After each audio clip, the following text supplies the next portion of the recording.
Hello guys, ഇത് part 2 ആണ്.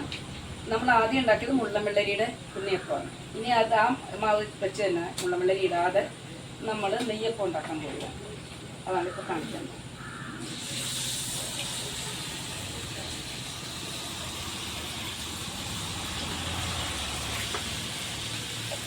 പോയിക്കൊണ്ടിരിക്കുകയാണ്.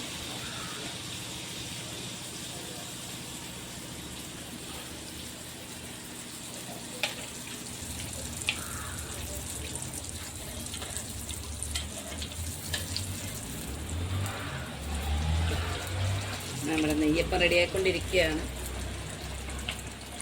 പൊങ്ങിക്കഴിഞ്ഞാൽ നമ്മൾ നെയ്യപ്പത്തിന് തീ കുറച്ച് കൊടുക്കണം. പയ്യെ അതിക്കിടന്നാകണം നെയ്യപ്പം. പൊങ്ങുന്നിടം വരെ നമ്മൾ നല്ല തീ വെക്കണം. അത് കഴിഞ്ഞ് അത് ചെറുതാക്കി വെച്ച് കൊടുക്കണം. അപ്പോൾ ഇങ്ങനെ നെയ്യപ്പമായിക്കൊണ്ടിരിക്കും.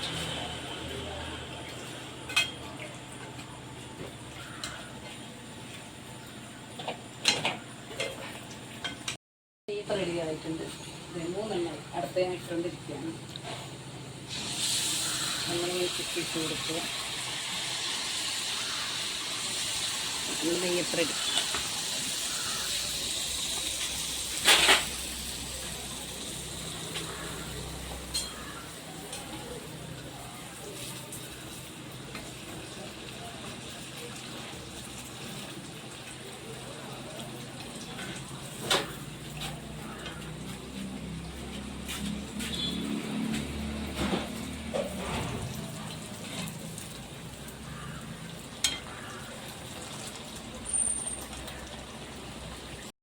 അടുത്തൊരു വീഡിയോ ആയിട്ട് വരുന്നത് വരെ ഞങ്ങളെ സപ്പോർട്ട് ചെയ്യുക, സബ്സ്ക്രൈബ് ചെയ്യുക, ലൈക്ക് ചെയ്യുക. Thank you.